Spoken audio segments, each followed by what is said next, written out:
Good evening friends, कैसे हो सभी। उम्मीद करता हूँ सभी अच्छे होंगे। और देखिए, आज हम हमारी क्लास को शुरू करते हैं। 3 क्लासेस हमारी सेंटेंस के ऊपर हो चुकी हैं। आज सेंटेंस को लेकर के जो हमारा क्लोज से रिलेटेड जो बातें हो रही थी वो आज हमें करनी है। हमने क्लोज से रिलेटेड बातें आप लोगों को बताई थी कि क्लॉज जो होते हैं वो सबऑर्डिनेट क्लॉज और प्रिंसिपल क्लॉज। सबऑर्डिनेट क्लॉज की जब हमने बात की थी तब आप लोगों को 3 तरह की टाइप्स में डिवाइड किया था सबऑर्डिनेट क्लॉज को। एक नाउन क्लॉज होता है जो नाउन की तरह काम करता है, एक एडजेक्टिव क्लॉज होता है जो एडजेक्टिव की तरह काम करता है, और एक एडवर्ब क्लॉज होता है जो एडवर्ब की तरह काम करता है।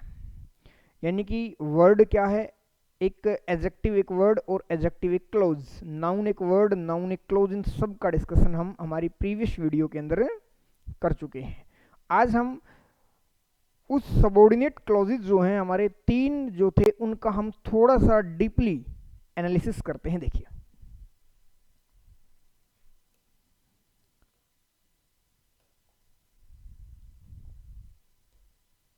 चलो देखो भाई, सबसे पहले जब हम बात करते हैं तो हमने बात की है नाउन क्लोज की। अब देखिए, नाउन क्लोज क्या होता है ये हम ऑलरेडी आप लोगों को बता चुके हैं कि एक क्लोज एक ऐसा क्लोज जो नाउन के बराबर काम करता हो। अब यहाँ पर हम एनालिसिस करेंगे इनको बड़े ठीक तरीके से, कैसे कैसे यूज होता है कैसे नहीं होता है, वो सब बातें हम देखेंगे। देखिए, तो हमने कहा है कि ये कुछ वाक्य दिए गए हैं, ये 3 वाक्य आप लोगों के सामने है, एग्जामिन करना है आप लोगों को। फर्स्ट वाक्य हमारा, I expect to get a prize. अब यहाँ पर देखिए, I expect to get a prize, ये हमारा क्या है, सब्जेक्ट है, ये हमारी क्या है, वर्ब है। अब व्हाट का आंसर आ रहा है क्या, to get a prize, to get a prize. अब यहाँ पर जो है वो आपको समझना है, क्या यहाँ पर टू गेट ए प्राइज जो है क्या वो एक क्लॉज है, क्या टू गेट ए प्राइज एक क्लॉज है। सबसे पहले to get a prize expect का आंसर आ रहा है या एक्सपेक्ट में व्हाट का आंसर आ रहा है या नहीं। देखिए, I expect to get a prize, तो हम कहें आई एक्सपेक्ट व्हाट, तो भाई व्हाट का जो आंसर है वो आ रहा है हमारा टू गेट ए प्राइज। अब बात आती है कि क्या ये अपने आप में क्लोज है। इसका बहुत अच्छे से हम डिटेल से डिस्कशन कर चुके हैं कि क्लॉज के अंदर एक फाइनाइट वर्ब का होना कंपलसरी है। जितनी फाइनाइट वर्ब होंगी एक सेंटेंस के अंदर उतने ही क्या बनेंगे, क्लोजेस बनेंगे। ये हम ऑलरेडी डिस्कस कर चुके हैं। अब यहाँ पर आप लोगों को ये देखना है कि यहाँ पर सर टू गेट जो है ये तो अपने आप में क्या है, नॉन फाइनाइट वर्ब है। फाइनाइट वर्ब तो हमारी क्या है, एक्सपेक्ट है। तो इट मीन्स ये क्या है, ये एक सिंपल सेंटेंस है, ये कंपाउंड या कॉम्प्लेक्स सेंटेंस नहीं हो सकता। Is it okay. तो अब अगला जो वाक्य है हमारा वो देखिए, I expect that I shall get a prize. अब इट मीन्स क्या है ये, देखिए आई एक्सपेक्ट ये अपने आप में एक क्लोज है और that I shall get a prize. अब यहाँ पर इस क्लोज की अगर बात करते हैं तो आई जो है ये हमारा सब्जेक्ट है और ये सेल गेट जो है ये हमारी क्या है, एक फाइनाइट वर्ब है यहाँ पर, और ए प्राइज इसका ऑब्जेक्ट है, यानी कि ये अपने आप में एक कंप्लीट क्लोज है। अब ये कंप्लीट जो क्लोज है ये भी आंसर किसका आ रहा है। देखिए, यहां पर हमने क्या बातें की है, यहां पर हमने बातें की है कि आई एक्सपेक्ट व्हाट, और यहां पर भी हमने क्या किया, आई एक्सपेक्ट व्हाट, दोनों में व्हाट का आंसर आ रहा है। अब यहां पर जो है ये एक अपने आप में क्लोज है, तो ये जो क्लोज है ये व्हाट का आंसर आ रहा है, और व्हाट का आंसर जो रहता है वो अपने आप में एक नाउन रहता है। ये हम ऑलरेडी डिस्कस कर चुके हैं प्रीवियस वीडियो के अंदर, बता चुके हैं आप लोगों। तो यानी कि that I shall get a prize, यहां पर जो आंसर आ रहा है व्हाट का, तो ये अपने आप में क्या है, एक नाउन क्लोज है भाई। क्या है ये, नाउन क्लोज है। अब बात आती है कि sir to get a prize, यहां पर भी व्हाट का आंसर आ रहा है, लेकिन इसमें वर्ब नहीं है, लेकिन ये एक पर्टिकुलर वर्ड भी नहीं है। अगर एक पर्टिकुलर, जैसे मैं कहूं I expect a prize, sir ये एक पर्टिकुलर वर्ड नहीं है, लेकिन यह I expect to get a prize, तो दोस्तों इसको हम कहते हैं फ्रेज। फ्रेज क्या होता है, अब फ्रेज को भी समझ लिए, बाकी फ्रेज के ऊपर एक डिटेल वीडियो आप लोगों को दी जाएगी। फ्रेज जो होता है वो भी ग्रुप ऑफ वर्ड्स होता है। क्या होता है, ग्रुप ऑफ वर्ड्स। कैसा ग्रुप ऑफ वर्ड्स, ये मीनिंग भी कन्वे करता है, लेकिन ये इनकम्प्लीट मीनिंग कन्वे करता है भाई, ये इनकम्प्लीट मीनिंग कन्वे करता है। कंप्लीट मीनिंग कन्वे कौन करता है, क्लोज करता है। फ्रेज जो होता है वो इनकम्प्लीट मीनिंग होता है। बात समझ आई, फ्रेज क्या होता है, क्लोज क्या होता है। अब सिंगल वर्ड नहीं, क्या होता है, ग्रुप ऑफ वर्ड्स होता है फ्रेज। और फ्रेज के ऊपर एक आपको डिटेल से वीडियो दी जाएगी।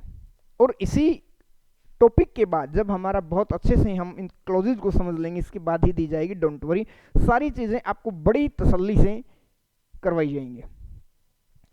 अगला है हमारा that you have come pleases me. यहां पर देखिए, यहां पर देखिए, that you have come pleases me.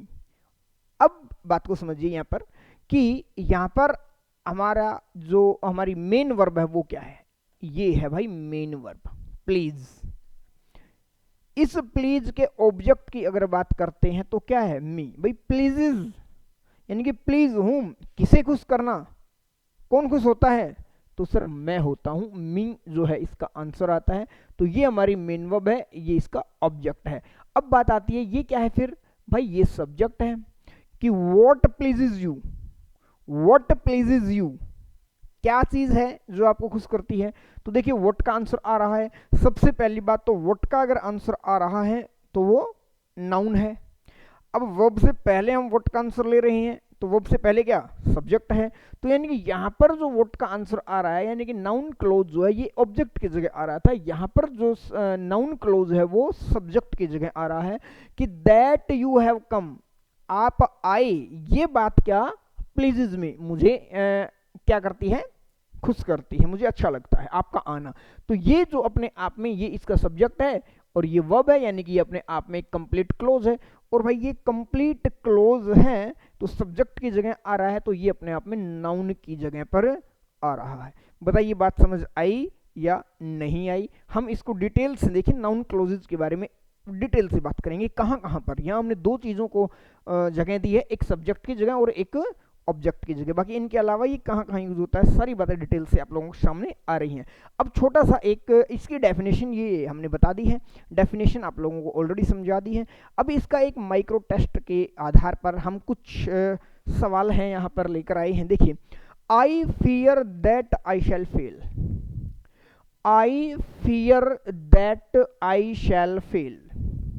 अब यहां पर देखिए, अब आपको क्या करना है, आपको इसमें एक प्रिंसिपल क्लॉज और एक सबऑर्डिनेट क्लॉज को निकालना है। उसके बाद हम देखेंगे वो सबऑर्डिनेट क्लॉज जो है वो नाउन क्लॉज कैसे है। जैसा कि आप लोगों को बता दिया गया, ऐसे वो नाउन क्लॉज है। तो यहां पर अगर मैं बात करूं तो ये आई फियर जो है, आई फियर जो है ये क्या है भाई, ये अपने आप में प्रिंसिपल क्लॉज है। और I fear what that I shall fail, तो ये क्या है, अपने आप में सबऑर्डिनेट क्लॉज है। और सबऑर्डिनेट क्लॉज का देखिए ये अपने आप में नाउन क्लोज है भाई, क्या है, नाउन क्लोज है। अगला वाक्य देखिए, ही रिप्लाइड, उसने रिप्लाई किया, ये अपने आप में मेन क्लोज कहूं मैं, प्रिंसिपल क्लोज कहूं, एक ही बात है। इंडिपेंडेंट क्लोज कहूं, एक ही बात है। That he would come, that he would, he replied what, उसने क्या रिप्लाई दिया, उसने ये रिप्लाई दिया। तो ये रिप्लाई है, ये वर्ब है, वर्ब का ऑब्जेक्ट आ रहा है और ये अपने आप में पूरा क्लोज है। और व्हाट का आंसर आ रहा है, तो भाई ये नाउन क्लोज हुआ कि नहीं हुआ, बताइए। तो ये क्लोजेज को समझना बहुत ही इंपॉर्टेंट है। मैं बार बार आप लोगों को कह रहा हूं कि हर हाल में यहां से जरूर क्वेश्चन आएंगे एचटेट के एग्जाम में, चाहे वो एचटेट हो, चाहे वो सीटेट हो, चाहे वो केवीएस हो, यानी कि टीचिंग एग्जाम्स जो भी हैं उनके अंदर यहां से क्वेश्चन जरूर फ्रेम होते हैं। Is it okay? चलिए अगली हम बात करें, do you deny that you have stole the watch. अब यहां पर इंटेरोगेटिव वाक्य है, इस इंटेरोगेटिव वाक्य के अंदर ये हुआ हमारा मेन क्लोज और ये हुआ हमारा नाउन क्लोज। अब नाउन क्लोज बार बार देखिए यही दिया गया है। नाउन क्लोज क्यों? नाउन क्लोज इसलिए कि ये व्हाट का आंसर दे रहा है। अगर वर्ब के अंदर व्हाट का आंसर अगर हम लगा रहे हैं तो फिर ये क्या आएगा? Noun close. ठीक है, तो इसी तरह ये भी है हमारा, ये भी है हमारा, ये सब्जेक्ट की जगह पर है। ठीक है, अब ये देखिए sixth, no one knows. No one knows, कोई नहीं जानता। Is it okay? तो नो वन नोज अपने आप में क्या हुआ भाई? ये अपने आप में एक मेन क्लोज है। अब बात आती है कि नो वन नोज, कोई नहीं जानता, क्या नहीं जानता? व्हाट का आंसर हु ही इज, कि वह कौन है। कोई भी क्या नहीं जानता? कोई भी आदमी ये नहीं जानता कि वो कौन है। तो it means who he is, ये अपने आप में क्या है भाई? ये नाउन क्लोज है। तो मेरे ख्याल से नाउन क्लोज कैसे फाइंड आउट करते हैं, क्या काम करता है, क्या इसकी डेफिनेशन होती है, ये आपको बहुत अच्छे से समझ आ गया होगा। ठीक है, इसकी डेफिनेशन मैंने यहाँ लिख भी रखी है और आपको बड़े अच्छे तरीके से समझा भी दिया है। Is it okay? अब बात करते हैं कि नाउन क्लोज के बारे में कुछ और बातें, मोर अबाउट नाउन क्लोजेज। अब नाउन क्लोजेज के बारे में देखिए, since a noun clause does the work of a noun in a complex sentence. ये तो हमारी बात क्लियर हो गई कि नाउन क्लॉज जो है वो किसका है? वो एक कॉम्प्लेक्स सेंटेंस का हिस्सा है। कंपाउंड का क्यों नहीं है? फिलहाल हमने आपको बताई है कि कंपाउंड के अंदर दोनों क्लोजेज जो होते हैं वो क्या होते हैं?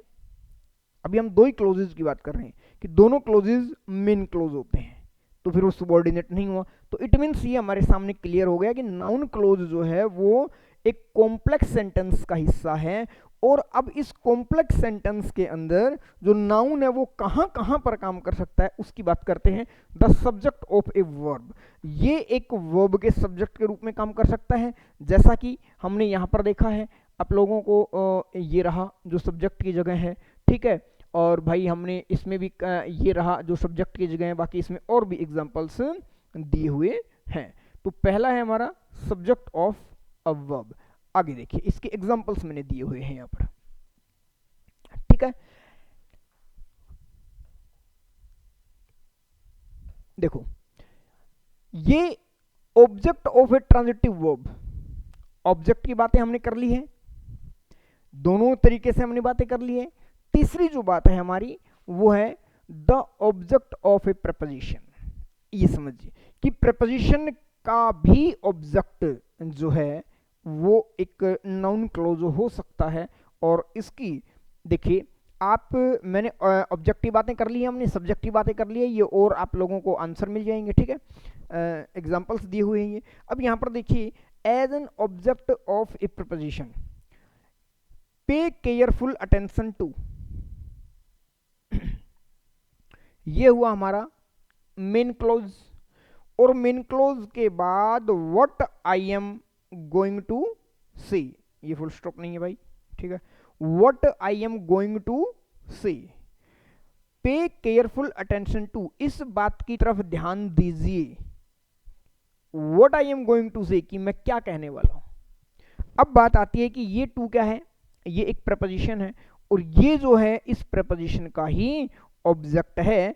और ये इस प्रपोजिशन का ऑब्जेक्ट क्या है? ये नाउन क्लोज है। तो हमने क्या बातें की भाई? ये सब्जेक्ट की जगह हो सकता है, ऑब्जेक्ट की जगह हो सकता है, और किसी भी प्रपोजिशन के ऑब्जेक्ट की जगह और भी वाक्य दिए। देखिए, there is no meaning in, in आया हुआ है, इन अपने आप में एक प्रपोजिशन है। और इन जब अपने आप में एक प्रपोजिशन है तो देखिए व्हाट यू से, तो ये जो है ये अपने आप में एक नाउन क्लोज है। किसका? इस प्रपोजिशन का, इनका। यानी कि प्रपोजिशन के बाद अगर आता है, देखिए ट्रांजिटिव वर्ब थी, हमने ट्रांजिटिव वर्ब के ऑब्जेक्ट की तरह देखा, तो वर्ब के ठीक बाद हमें क्लोज मिला था। इसी बात का कंफ्यूज नहीं होना है सर ये क्यों है नाउन क्लोज, यहाँ पर प्रेपोजिशन क्या क्यों कहीं। तो देखिए अगर वर्ब के बाद आता है, देखिए सेज अपने आप में वर्ब है, वर्ब के बाद एक क्लोज है। यहाँ पर डिनाइड ये अपने वर्ब है, वर्ब के बाद एक क्लोज है। यहाँ पर होप अपने आप में वर्ब है, वर्ब के बाद क्लोज है। लेकिन यहाँ पर जो क्लोज है वो किसके बाद है, ये प्रेपोजिशन के बाद है भाई, ये प्रेपोजिशन के बाद है। अब यहाँ पर अगर हम आंसर निकालेंगे कि पे केयरफुल अटेंशन टू, तो टू मेंशन करने के बाद ही ये व्हाट का आंसर आ रहा है। यहाँ पर मीनिंग इन, इस इन को मेंशन करने के बाद ही ये व्हाट का आंसर आ रहा है। तो इट मीन्स ये ऑब्जेक्ट किसका है, ये प्रेपोजिशन का ऑब्जेक्ट है। तो ये बात क्लियर है। अगली जो इसका जो नेक्स्ट यूज होता है वो होता है the complement of a verb of incomplete production, यानी कि किसी वर्ब के कॉम्प्लीमेंट के रूप में। अब कॉम्प्लीमेंट को अगर हिंदी में कहें तो मैंने आपको 2-3 बार बता चुका हूं कि कॉम्प्लीमेंट पूरक होता है, मीनिंग को पूरा करने वाला होता है। Is it okay? यानी कि अगर आप देखोगे as a complement of a verb तो आप कैसे देखोगे, देखिए भाई इसके एग्जांपल्स हमारे पास ये रहे। देखिए कि हमने कहा माई बिलीफ इज, और जब भी हम कॉम्प्लीमेंट की बात करते हैं तो जनरली आप लोगों से जितने भी हमने कॉम्प्लीमेंट की बात की है वो जनरली हमारी बी वर्ब आई है। देखो बी वर्ब के बाद में जो वर्ड आता है वो क्या होता है, कॉम्प्लीमेंट का हिस्सा होता है। तो माई बिलीफ इज, मेरा बिलीफ है, क्या है, that he will not come. अब देखिए that he will not come ये क्या है, ये बिलीफ ही तो है, यानी कि इस सब्जेक्ट की इंफॉर्मेशन को ही क्या कर रहा है, ये पूरी कर रहा है, इसलिए इसको क्या कहते हैं, कॉम्प्लीमेंट कहते हैं। दोबारा समझिए, मैंने कहा राजू वर्क्स हार्ड, चलो इसको नहीं, राजू स्टडीज इंग्लिश। दूसरा मैंने कहा राजू इज अ टीचर। तीसरा मैंने कहा राजू बिकेम अ टीचर। तीनों वाक्यों को भी ध्यान से समझिए। राजू स्टडीज इंग्लिश, ये हमारा सब्जेक्ट है, ये हमारी वर्ब है और ये हमारा ऑब्जेक्ट है। अब यहां हमने कहा Raju is a teacher, Raju क्या है, टीचर है। तो सर ये तो व्हाट का आंसर आ रहा है, और व्हाट का आंसर आ रहा है तो ये ऑब्जेक्ट होना चाहिए, क्योंकि आपने बताया ऑब्जेक्ट, यहां पर भी ये क्या है, ऑब्जेक्ट है, और ये आंसर किसका आ रहा है, व्हाट का आ रहा है। तो यही फर्क मैंने आपको बेसिक क्लास के अंदर भी बताया था, और कॉम्प्लीमेंट के अंदर मैंने 2-3 बार इस बात को रिवाइज किया है। देखिए यहां पर ये बताइए, ये इंग्लिश जो है ये राजू है क्या, नहीं सर, राजू ये एक्शन करता है, और ये एक्शन का जो रिसीवर होता है वो ये अपने आप में इंग्लिश है, इसलिए इसे ऑब्जेक्ट कहते हैं। अब मैं ये कहूं कि अगर राजू इज अ टीचर, तो यहां पर ए टीचर जो है ये कौन है, तो आप कहोगे सर राजू ही तो टीचर है। बताइए बात समझ आई या नहीं आई, इतनी बात समझ आई। अब बात आती है कि जब ऑब्जेक्ट की जगह पर आने वाला वर्ड सब्जेक्ट ही है तो उसे हम कॉम्प्लीमेंट कहते हैं, और कॉम्प्लीमेंट भी कौन सा, सब्जेक्ट कॉम्प्लीमेंट की, सब्जेक्ट की इंफॉर्मेशन को कंप्लीट करता है वो। तो ये क्या है भाई। अब दूसरी बात, अगर यहां पे राजू बिकेम व्हाट, राजू बन गया, क्या बन गया भाई, टीचर बन गया। सर व्हाट का आंसर आ रहा है, लेकिन फिर आपको ये देखना है कि ये टीचर कौन है भाई, ये टीचर राजू ही तो है। इट मीन्स ये जो वर्ड है ये किसकी इंफॉर्मेशन को कंप्लीट कर रहा है, ये इस सब्जेक्ट की इंफॉर्मेशन को कंप्लीट कर रहा है, और सब्जेक्ट की इंफॉर्मेशन को कंप्लीट कर रहा है तो इसे हम क्या कहेंगे दोस्तों, सब्जेक्ट कॉम्प्लीमेंट कहेंगे, इसको यहां ऑब्जेक्ट नहीं कह करके। Is it okay? तो यही बात है हमारी कि अब जो क्लोज है, एक पूरा का पूरा जो क्लोज है वो नाउन क्लोज जो है वो क्या हो सकता है, कॉम्प्लीमेंट के रूप में हो सकता है। मैंने कहा हर कांस्टेंट प्रेयर वॉज, तो ये वॉज अपने आप में एक बी वर्ब है। क्या that the child might live, that the child might live, ये अपने आप में इस बी वर्ब का क्या है, कॉम्प्लीमेंट है। तो ये बातें थी हमारे सामने। यहां पर ठीक वही है कि ये मेन क्लोज है, इज है, ये इज है, और इसी के बाद ये आने वाला नाउन क्लोज है, माई विश इज दैट, तो ये भी इज आ रहा है, बी वर्ब आ रही है, और ये अपने आप में एक नाउन क्लोज है। देखिए भाई, ये था हमारा एक डिस्कशन नाउन क्लोज को लेकर के।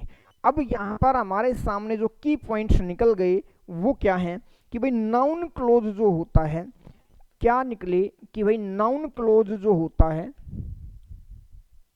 वो एक पार्ट है किसका, नाउन क्लोज पार्ट मिलेगा आपको हमेशा कॉम्प्लेक्स सेंटेंस का। Is it okay? दूसरी बात हमने ये देखी है कि भाई नाउन क्लोज जो होता है वो अपने आप में सब्जेक्ट की जगह, ऑब्जेक्ट की जगह, ठीक है, और प्रेपोजिशन के ऑब्जेक्ट की जगह, प्रेपोजिशन के ऑब्जेक्ट की जगह, और ये एक कॉम्प्लीमेंट की तरह यूज होता है। क्या ये बात आपको समझ आई या नहीं आई, बताइए। क्लियर है? चलिए, तो ये बात थी हमारी किसको लेकर के, नाउन क्लोज को लेकर के, ये हमारी बात थी। अगली हम बात करते हैं, देखिए अब आप लोगों के सामने आएगा एडजेक्टिव क्लॉज। और एडजेक्टिव क्लॉज क्या होता है, वही बात है, जब कोई क्लोज एडजेक्टिव की तरह काम करे तो वो एडजेक्टिव क्लोज होता है। और एडजेक्टिव का काम क्या होता है, अगर मैं एडजेक्टिव कहूं तो देखिए एडजेक्टिव जो होता है वो मॉडिफाई करने का काम करता है, क्वालिफाई करने का काम करता है। किसको? ये क्वालिफाई करेगा भाई नाउन को या फिर प्रोनाउन को। ये तो आप लोगों को अच्छे से पता है, ये आप लोगों को अच्छे से पता है।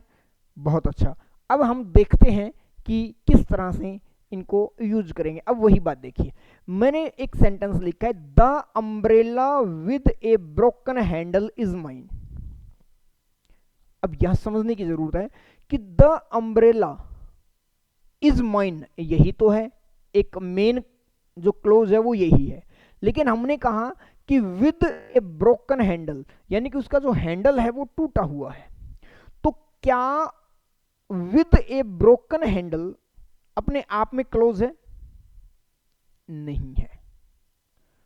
क्या ये अपने आप में क्लोज है? नहीं है। Is it okay? और नहीं है तो फिर ये ग्रुप ऑफ वर्ड्स है और सर इसका मीनिंग भी निकल रहा है, तो हमने क्या कहा था इसको, भाई ये फ्रेज है। क्या है? फ्रेज है। अब दोनों बातों से निकल कर एक बात सामने आई है कि सर ऐसा ग्रुप ऑफ वर्ड्स जो मीनिंग कन्वे करता है, लेकिन कंप्लीट, अगर अकेले को हम लिखें विद ए ब्रोकन हैंडल तो क्या मीनिंग कंप्लीट हो जाएगा? नहीं होगा।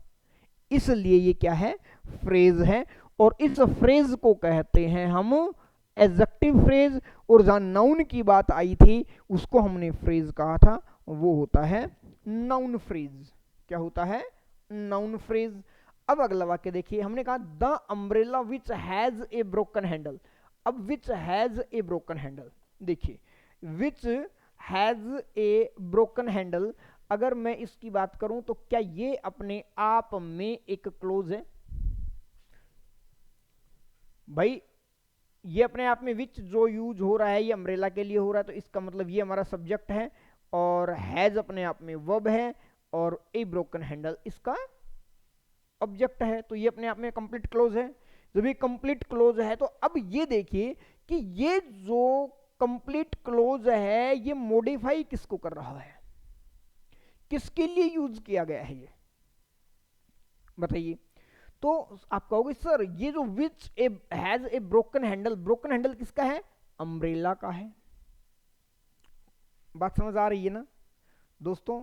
बहुत बहुत सारी चीज़ें हैं इनके अंदर और मैं एक एक पॉइंट लेकर आप लोगों को क्लियर कर रहा हूँ। फिर भी अगर दिक्कत आए आप लोगों को तो आप कमेंट सेक्शन में बता सकते हैं।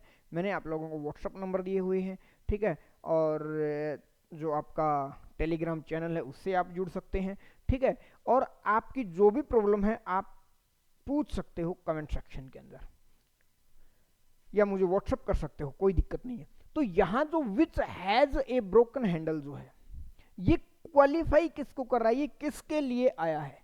तो कहोगे सर अम्ब्रेला के लिए आया। तो अम्ब्रेला अपने आप में क्या है? अम्ब्रेला अपने आप में भाई एक नाउन है। अब नाउन को मॉडिफाई करने के लिए इस क्लॉज का यूज किया गया है, तो इसको कहेंगे हम adjective clause. Is it okay और नॉट? देखिए ये डेफिनेशन है हमारी एडजेक्टिव क्लॉज की। मैंने आप लोगों को बता दिया है कि ऐसा क्लॉज जो एडजेक्टिव की तरह काम करता हो या नाउन प्रोनाउन को क्वालिफाई करता हो। ये हम एक टेस्ट की बात करते हैं। अब देखिए अब यहां समझिए, Mary had a little lamb whose fleece was white as snow। तो अब यहां पर देखिए, यहां पर हमने ये जो क्लोज लिखा है ये क्वालिफाई किसके लिए कर रहा है? ठीक है भाई, तो ये कहोगे सर उस लैम्ब की विशेषता की बात की गई है, उसी को क्वालिफाई करने की बात की गई है।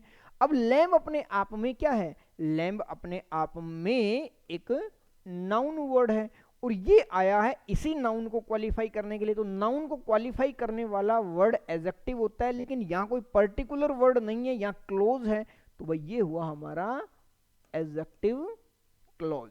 इसी बातों को आप लोगों को समझना है। अगला देखिए मैंने लिखा the letter brought money which was badly needed. अब ये बताइए कि विच वॉज बैडली नीडेड ये अपने आप में एक सबसे पहले क्लोज है, बिल्कुल है। अब ये आया किसके लिए है? ये बताइए लेटर के लिए आया है कि मनी के लिए आया है? द लेटर ब्रॉट मनी, वो लेटर जो आया तो वो क्या लेकर आया? वो मेरे लिए पैसे लेकर आया, कि यानी कि उसमें पैसे थे। अब जिसकी मुझे बहुत ज्यादा जरूरत थी, अब लेटर की जरूरत थी या फिर मनी की जरूरत थी? बताइए।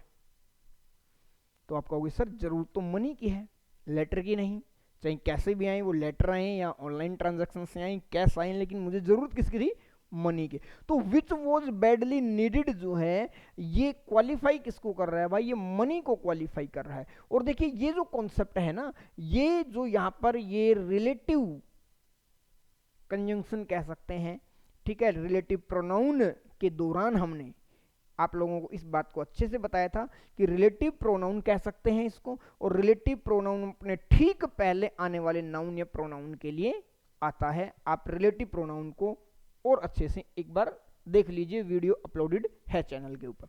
तो अब यहां पर देखिए द लेटर ये हो गया, ठीक है। द हाउस, अब यहां पर देखिए the house that I live in belongs to my father, यानी कि वो घर जिसमें मैं रहता हूं वो किसका है? मेरे फादर का है। तो यहां पर हमने कहा that I live in, that I live इन, ये सब्जेक्ट है और ये वर्ब है। तो अपने आप में क्या है? अपने आप में ये कंप्लीट क्लोज है या नहीं है? बताइए, है ना कंप्लीट क्लोज? अभी कंप्लीट क्लोज है, तो दैट आई लिव जो है ये आया किसके लिए है? बताइए, ये आया किसको क्वालिफाई करने के लिए है? तो आप कहोगे सर ये इस हाउस को क्वालिफाई करने के लिए आया है। और जब हाउस को क्वालिफाई करने के लिए आया तो हाउस अपने आप में क्या है? हाउस अपने आप में एक नाउन है और नाउन के लिए आया है, और नाउन को क्वालिफाई करने के लिए आने वाला, चाहे तो वो वर्ड हो, चाहे वो फ्रेज हो, चाहे वो क्लोज हो, क्या कहलाता है? एडजेक्टिव।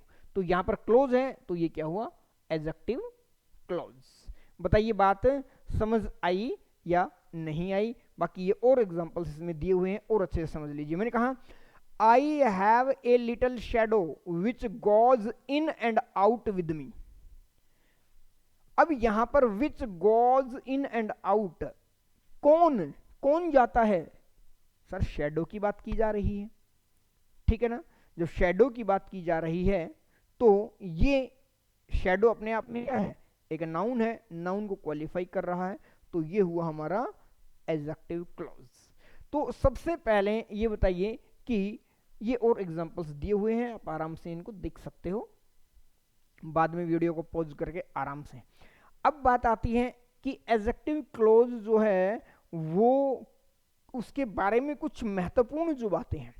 सबसे पहली बात, इनके डिस्कशन से हमें क्या पता चला है, इनके डिस्कशन से हमें यह पता चला है कि एडजेक्टिव क्लॉज हमेशा किससे शुरू हो रहा है, रिलेटिव प्रोनाउन से या फिर रिलेटिव एडवर्ब, रिलेटिव एडवर्ब से शुरू हो रहा है।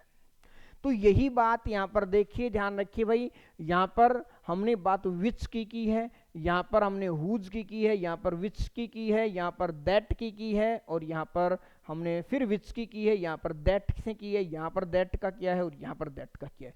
और ये रिलेटिव प्रोनाउन या रिलेटिव एडवर्ब होती हैं। Is it okay?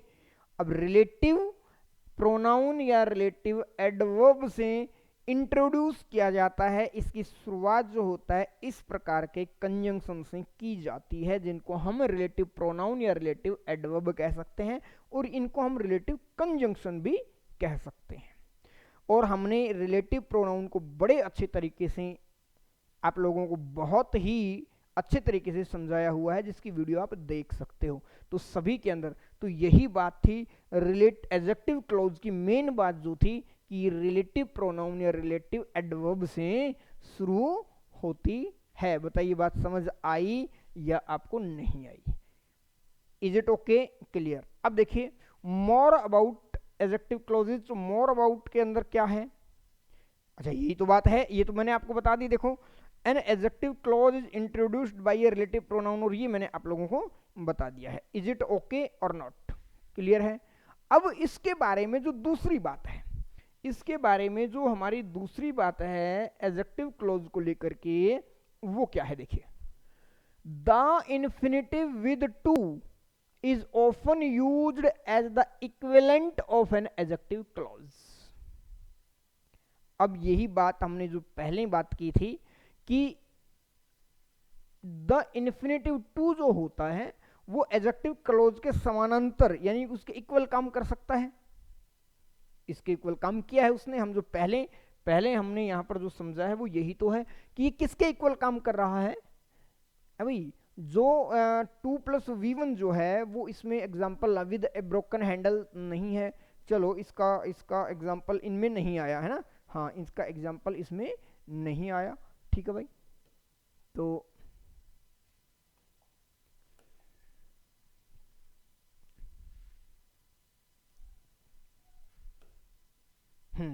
देखिए एग्जाम्पल यहीं दिए हुए हैं, वहां हमने नहीं दिए। देखिए he has no boots which he can wear, कोई दिक्कत नहीं है, कोई दिक्कत नहीं है कि भाई he has no boots which he can wear. Which he can wear जो है ये क्या है? ये अपने आप में बूट्स को मॉडिफाई करने के लिए यूज किया गया है, और बूट्स को जो मॉडिफाई करने के लिए यूज किया गया है तो ये अपने आप में क्या है? एडजेक्टिव क्लॉज है। लेकिन इसी को क्या हम ऐसे लिख सकते हैं कि he has no boots to wear, तो 2 + v1 आ गया जो इसी के इक्वल मीनिंग दे रहा है। ये दो बातें आप लोगों को ध्यान रखनी है। क्लियर है? ये जो बात है हमारी यहाँ पर बताइए आप लोगों को किसी प्रकार की कोई दिक्कत है या किसी प्रकार की क्वेरी है? आप मैं बार बार आप लोगों को कह रहा हूँ कि आप पूछ सकते हो, कमेंट सेक्शन में पूछ सकते हो, ठीक है। देखिए हमने कहा अगला ये एग्जांपल दिया हुआ है कि the doctor has given me medicine which I must take. तो ये रहा हमारा, ठीक है, ये फुल स्टॉप नहीं है, विच आई मस्ट टेक, जो क्या लेना चाहिए सर? मेडिसिन की बात कर रहा है, इसी को ही क्वालिफाई कर रहा है, तो ये अपने आप में एडजेक्टिव क्लोज है। इसी को अगर कन्वर्ट करें हम 2 + v1 में तो देखिए the doctor has given me medicine to take. तो देखिए 2 + v1 किसके इक्विवेलेंट काम कर रहा है? एडजेक्टिव क्लोज के इक्विवेलेंट काम कर रहा है। तो ये जो बातें हैं, ये दो बातें आप लोगों को ध्यान रखनी है मेनली कि एडजेक्टिव क्लोज रिलेटिव प्रोनाउन या रिलेटिव एडवर्ब से शुरू होगा, और दूसरी बात एडजेक्टिव क्लोज के इक्विवेलेंट 2 + v1 जो होता है वो मीनिंग देता है। Is it okay? क्लियर है? ये एक भी इसी का एक एग्जांपल है, ठीक है, देख लेना आप। अब जो अगली बात आती है वो आती है हमारी किसकी, एडवर्ब क्लॉज को लेकर के है। क्या है, एडवर्ब क्लॉज को लेकर के है। अब एडवर्ब क्लॉज को समझिए, देखिए एडवर्ब क्लॉज के अंदर कहा गया दे रेस्टेड एट सनसेट, एक वाक्य दिया हुआ है यहां पर, दे रेस्टेड एट सनसेट। आगे हमने कहा दे रेस्टेड व्हेन इवनिंग केम। अब दोनों बातों को समझिए कि यहां पर जो रेस्ट है, जो वर्ब है, ये एट सनसेट है या मैं कहूं व्हेन इवनिंग केम है। पहले तो इन दोनों के अंदर फर्क क्या है, इन दोनों के अंदर फर्क यह है कि सर एट सनसेट जो है वो अपने आप में एक फ्रेज है। क्या है, एक फ्रेज है। लेकिन व्हेन इवनिंग केम की जो बात आती है ये अपने आप में एक क्लोज है। क्लियर है। लेकिन अब बात आती है कि सर कैसे हम पहचान करेंगे कि ये एडवर्ब क्लॉज हैं या एडजेक्टिव क्लोज हैं, क्योंकि अभी अभी हमने एक बात की है कि सर एडजेक्टिव क्लोज जो होता है वो रिलेटिव एडवर्ब, तो ये अपने आप में रिलेटिव एडवर्ब है, व्हेन ये अपने आप में एक रिलेटिव एडवर्ब है। तो सर अभी अभी आपने कहा कि रिलेटिव एडवर्ब जो होती है उससे अगर शुरू हो तो वो एडजेक्टिव क्लोज है, इसी बात को समझना है। देखिए एडजेक्टिव क्लोज रिलेटिव एडवर्ब या रिलेटिव प्रोनाउन से शुरू तो होता है, लेकिन एडजेक्टिव ही जो है वो क्वालिफाई किसको करता है, अभी अभी बातें की हमने, किसकी, किसको करता है बताइए, अरे एडजेक्टिव नाउन या प्रोनाउन को करेगा। लेकिन यहां पर अब मैं कहूं कि दे रेस्टेड व्हेन इवनिंग केम, क्या व्हेन इवनिंग केम दे को क्वालिफाई कर रहा है कि जब शाम हुई तो वे, ये दे को क्वालिफाई कर रहा है या रेस्ट करने को क्वालिफाई कर रहा है? आपको सर ये रेस्ट करने को क्वालिफाई कर रहा है, और रेस्ट अपने आप में क्या है, यहां पर रेस्ट अपने आप में एक वर्ब है, और वर्ब को क्वालिफाई करने का काम कौन करता है भाई? अब बात आती है वर्ब को क्वालिफाई करने का काम सर एडवर्ब करता है, एडजेक्टिव नहीं करता। तो दे रेस्टेड एट सनसेट, ये जो आंसर है एट सनसेट, ये आंसर किस वर्ड का है? देखिए आपने एडवर्ब जो है वो बहुत अच्छे से पढ़ी है, और आपने ये पढ़ा है कि सर व्हेन का आंसर जो होता है वो होता है adverb of time. For example मैं कहूं my brother will come tomorrow, तो अब यहां पर मैं कहूं कि माई ब्रदर विल कम, ये जो टुमारो आंसर है ये किस वर्ड का है सर? आप कहोगे व्हेन का है, और ये आप लोगों को बड़े अच्छे से आपको डिस्क्राइब किया गया है कि व्हेन का आंसर वाक्य में जो होगा वो क्या होगा, एडवर्ब होगा। लेकिन ये एक सिंगल वर्ड है इसलिए ये एडवर्ब है, लेकिन ये ग्रुप ऑफ वर्ड्स है लेकिन कंप्लीट मीनिंग नहीं है, इसलिए ये एडवर्ब फ्रेज है। और यहां पर जो है ये एक अपने आप में पूरा क्लोज है जो आंसर व्हेन का ही दे रहा है, इसलिए ये एडवर्ब क्लोज है। दोस्तों बताइए बात समझ आई या नहीं आई? क्लियर है। चलिए डेफिनेशन इसकी वही है, आप लोगों को बता दिया है कि N adverb clause is a group of words which contains a subject and A predicate of its own and does the work of an adverb. यही तो बात है कि एक एडवर्ब का वो काम करने वाली होती है। Is it okay? चलो तो अब इसमें कुछ वाक्य हमने दिए गए हैं, आप उनको समझते हैं। देखिए हमने कहा you may sit, you may sit, आप बैठ सकते हो, वेयर एवर यू लाइक, जहां पर भी आपको अच्छा लगे। तो अब यहां पर बात आती है कि यू मे सिट अपने आप में तो प्रिंसिपल क्लोज है, wherever you like answer किसका है? अब ये कहोगे सर ये आंसर तो वेयर का है कि कहां पर बैठ सकते हो, भाई जहां भी आपको अच्छा लगे, तो वेयर का आंसर है, और वेयर का आंसर जो होता है वो अपने आप में क्या होता है, वो अपने आप में एक एडवर्ब होता है। Is it okay? तो भाई wherever you like is an adverb clause जो प्लेस को दिखा रहा है। Is it okay?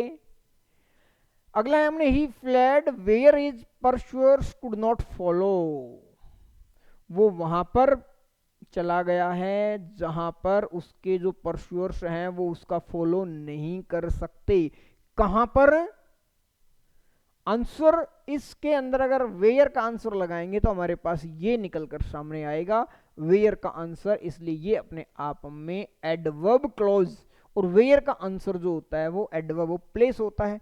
तो हम सिर्फ यही बात कर रहे हैं फिलहाल कि क्या ये एडवर्ब क्लॉज है या नहीं है, इन्हीं बातों को हमें देखना है और इन्हीं बातों को हम देख चुके हैं। तो बताइए एडवर्ब क्लॉज जो होता है वो आपको समझ आया या नहीं आया? क्लियर है दोस्तों? चलिए आगे जो डिस्कशन है हमारा वो देखिए, ये वाक्य दिए हुए हैं, ये आप देख लेना, ठीक है, ये आप ठीक है, ये सारे के सारे एडवर्ब क्लॉज हैं, ये सारे के सारे एडवर्ब क्लॉज के हैं। He behaves as one might expect him to do. अब यहां पर ये देखिए, चलो इसको भी समझा देते हैं। He behaves as one might expect him to do, भाई वो बिहेव करता है कैसे, जैसा कि एक्सपेक्ट करता है ना। तो ये आंसर आ रहा है हमारा हाउ का, और भाई हाउ का जो एग्जांपल, हाउ का आंसर है वो क्या थी हमारी, एडवर्ब ऑफ मैनर था। देखिए कहां से चीजें अब कोरिलेट हो रही हैं, इसलिए बहुत ही एक सिस्टमेटिक तरीके से मैंने आप लोगों को टॉपिक इस तरह से उठाए हैं कि जो आगे आते जाएंगे टॉपिक, उनके अंदर पीछे के टॉपिक्स का जिक्र होता जाएगा, तो उस समय हमें वो चीज़ बताने की जो है वो ज़रूरत पड़ेगी, तो आप बहुत अच्छे से उसको समझ सको। Is it okay? अगला कहा मैंने, because you have done this I shall punish you. अब आई शैल पनिश यू जो है ये मेन क्लोज है भाई, यहां पर क्या है, बिकॉज अपने आप में कंजंक्शन का काम कर रहा है। तो because you have done this, भाई आई शैल पनिश यू, मैं आपको पनिश करूंगा। क्यों करूंगा? क्योंकि आपने ऐसा कर दिया। तो किस चीज को बता रहा है ये वाई का आंसर बता रहा है, और वाई का आंसर जो होता है वो एडवर्ब ऑफ रीजन होता है दोस्तों। क्या होता है? एडवर्ब ऑफ रीजन, ठीक है ना। इसी तरह से as he was not there I spoke to his brother, तो यहां पर देखिए ये अपने आप में एक एडवर्ब क्लोज है। If you eat too much you will, तो इफ है यहां पर, ये हमारा एडवर्ब क्लोज है। क्योंकि देखिए एडवर्ब क्लोज सबऑर्डिनेट क्लोज होगा, और सबऑर्डिनेट क्लोज किससे जुड़ा हुआ मिलेगा, एक कंजंक्शन से जुड़ा हुआ मिलेगा, आगे पीछे हो सकते हैं। तो यहां पर मेन क्लोज क्या था, आई शैल पनिश यू, यहां पर मेन क्लोज है I spoke to his brother, और यहां पर you will be ill, he finished first, तो ये अपने आप में मेन क्लोज है। और दो ही बिगेन लेट, ये अपने आप में सबऑर्डिनेट क्लोज है, यानी कि एडवर्ब क्लोज है। तो ये आप लोग समझ सकते हो। बताइए बात समझ आई या नहीं आई? क्लियर है एडवर्ब क्लोज? अब यहां पर एडवर्ब क्लोजेज के बारे में कुछ और बातें जो हम यहां पर बताते हुए आपको एक्सप्लेन करते आए हैं। देखिए हमने कहा adverb clauses are many kinds and may be classified as adverb clauses of, यानी कि एडवर्ब क्लोज जो होता है, हमने सभी जगह ये देखा कि एडवर्ब क्लोज है, लेकिन एडवर्ब क्लोज के जो पार्ट्स हैं वो अलग अलग हो सकते हैं। जैसे हमने यहाँ हाउ का आंसर दिया है तो एडवर्ब ऑफ मैनर हुआ, यहाँ पर हमने वाई का है तो एडवर्ब ऑफ रीजन है। तो कितनी तरह की एडवर्ब क्लॉजेज हो सकती हैं, इसी बात को हमें क्या करना है, समझना है। तो देखिए टाइम को डिनोट करता है जो आंसर किसका देगा, टाइम को डिनोट करने वाला आंसर व्हेन का देगा, हम ऑलरेडी कर चुके हैं। भाई प्लेस का जो आंसर होता है वो वेयर का होता है, जो हम ऑलरेडी कर चुके हैं। तो एडवर्ब क्लोज ऑफ फ्रेज होता है। पर्पज, पर्पज का होता है, ठीक है, पर्पज जहां किसी भी चीज की हमें पर्पज शो करना होता है। इसके एग्जांपल्स इसमें दिए गए हैं, अभी मैं सारे एग्जांपल्स आप लोगों के सामने लेकर आऊंगा। कोज और रीजन, कोज कहीं या रीजन कहीं, यानी कि एडवर्ब ऑफ रीजन कहीं, एडवर्ब ऑफ कोज कहीं। जैसे मैंने यहाँ पर कहा कि वाई का जो आंसर होता है वो रीजन बताता है। एडवर्ब ऑफ कंडीशन, यहाँ पर हमारी एक कंडीशन बताई हुई है कि if you eat too much you will be ill. You will ill कब होगे, कंडीशन क्या है, कंडीशन ये लगा दी उसने, ठीक है ना। Adverb of result, adverb of result की बात करें, ठीक है, एडवर्ब ऑफ कंपैरिजन की बात करें, और एडवर्ब ऑफ सुपोजिशन या इसी को हम कह सकते हैं कंसेशन की बात करें। ये हैं दोस्तों हमारे एडवर्ब क्लॉज के टाइप, और ये इन्हीं के माध्यम से हम कर चुके हैं। बाकी मैंने आप लोगों को यहाँ पर भी दिया हुआ है, इनके एग्जांपल्स दिए हैं। जैसे मैंने कहा आई विल डू इट, मैं ये करूँगा, व्हेन आई थिंक फिट, जब मैं अपने आप में फिट महसूस करूँगा तब ये काम करूँगा। तो कब करूँगा, तो व्हेन का आंसर है, और व्हेन का आंसर तो एडवर्ब ऑफ टाइम हुआ। तो इसको अगर ये पूछा जाए, एग्जाम में पूछा जाता है यहाँ पर कि ये adverb of clause of time है, एडवर्ब क्लॉज ऑफ मैनर है, वो ऐसे भी पूछता है एग्जाम में। एग्जाम में सिर्फ इतना ही नहीं, वो भाई इसको देखो दो तरीके से पूछा जा सकता है। ऐसे पूछा जा सकता है कि ये एडजेक्टिव क्लॉज है, ये नाउन क्लॉज है, ये एडवर्ब क्लॉज है, ऐसे पूछा जा सकता है। या ये ऐसे पूछा जा सकता है कि ये एडवर्ब क्लॉज ऑफ मैनर है, एडवर्ब क्लॉज ऑफ टाइम है, एडवर्ब क्लॉज ऑफ प्लेस है, एडवर्ब क्लॉज ऑफ कोज है, एडवर्ब क्लॉज ऑफ पर्पज है, ऐसे भी एग्जाम में पूछा जाता है। तो हमने सबसे पहले क्या किस चीज को कवर किया है, हमने पहले कवर इस बात को किया है कि एडवर्ब क्लॉज होता क्या है। अब हमने किस चीज का डिस्कशन किया है, अब हमने डिस्कशन ये किया है कि एडवर्ब क्लॉज अलग अलग तरह के हो सकते हैं, और वो कैसे पहचान करेंगे, वो जैसे हमने एडवर्ब की पहचान की थी कि व्हाट व्हेन का आंसर होगा तो वो टाइम होगा, वेयर का आंसर होगा, तो ठीक उसी तरह से ये भी हम साथ साथ आप लोगों को इसमें बता दिया है कि एडवर्ब के जो हैं वो टाइप्स ये हैं। तो अब इसी तरह हमने कहा don't talk while she is singing, बात नहीं करनी है, बात नहीं करनी है। व्हाइल कब नहीं करनी है, तो ये अपने आप में while she is singing, when का आंसर आ रहा है, और व्हेन का आंसर है तो एडवर्ब क्लॉज ऑफ क्या है भाई, ये टाइम है। ठीक है, इसी तरह से सारे एग्जांपल्स मैंने यहां पर मेंशन किए हैं। देखिए ये सारे एग्जांपल्स मैंने मेंशन किए हैं, ये आपको करने हैं, आप देख सकते हो इनको। ठीक है भाई, और फिर भी कोई दिक्कत आए तो आप अपने कमेंट सेक्शन के अंदर मुझे आप अपनी क्वेरी भेज सकते हो। देखिए इसके अंदर आप लोगों को सारी के सारे जो एडवर्ब क्लॉजेज की बताए हैं उन सभी के एग्जांपल्स हैं। फॉर एग्जांपल रैंडमली मान लीजिए हम कोई भी उठा लेते हैं। देखिए अगर मान लीजिए हमने ये उठा लिया कि I did not by it because I did not like the look of it. भाई मैंने इसे नहीं खरीदा, क्यों नहीं खरीदा, तो बिकॉज है, और बिकॉज किसको बताता है, बिकॉज रीजन को बताता है, यानी कि कोज को बताता है। इसलिए अगर ये पूछ लिया जाए तो ये क्या है, एडवर्ब क्लॉज ऑफ रीजन।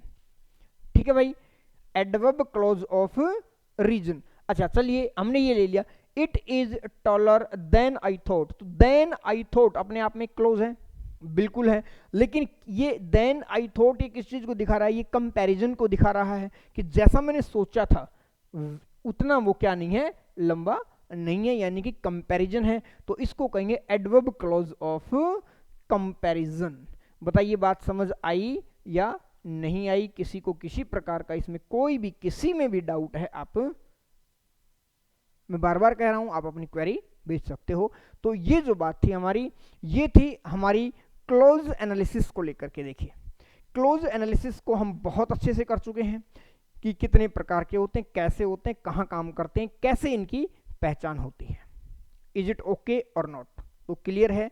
तो आज की क्लास जो है हम यहीं पर रोकते हैं, और आप इनको आराम से समझ सकते हो, इनकी प्रैक्टिस करनी है। ये जो बाकी ये जो बच गए, ये मानिए कि आपके लिए क्या है, ये असाइनमेंट है दोस्तों।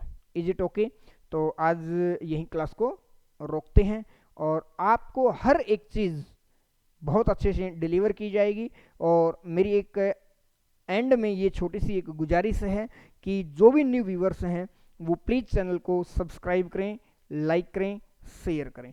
आपका एक लाइक, सब्सक्राइबर और एक शेयर जो होता है वो हमें बहुत मोटिवेशन देता है, जिससे हम और एनर्जी के साथ काम करें। थैंक यू दोस्तों।